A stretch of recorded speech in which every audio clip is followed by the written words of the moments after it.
याद आ गई हूँ बावल नगर सरदारां दा शहर है जी उन्होंने हूँ म्यार के मुताबिक बात करनी बहुत सी जी एक बंदा गया तो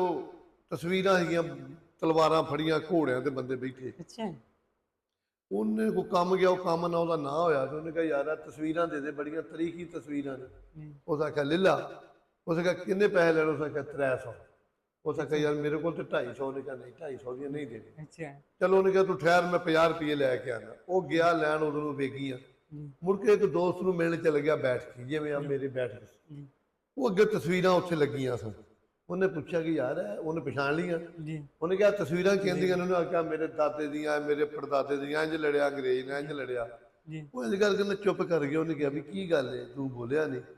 ਆਂਦਾ ਯਾਰ 50 ਰੁਪਈਆਂ ਤੋਂ ਗੱਲ ਰਹਿ ਗਈ ਨਹੀਂ ਤੇ ਮੇਰੇ ਦਾਦੇ ਦੀਆਂ ਹੋਣੀਆਂ ਸੀ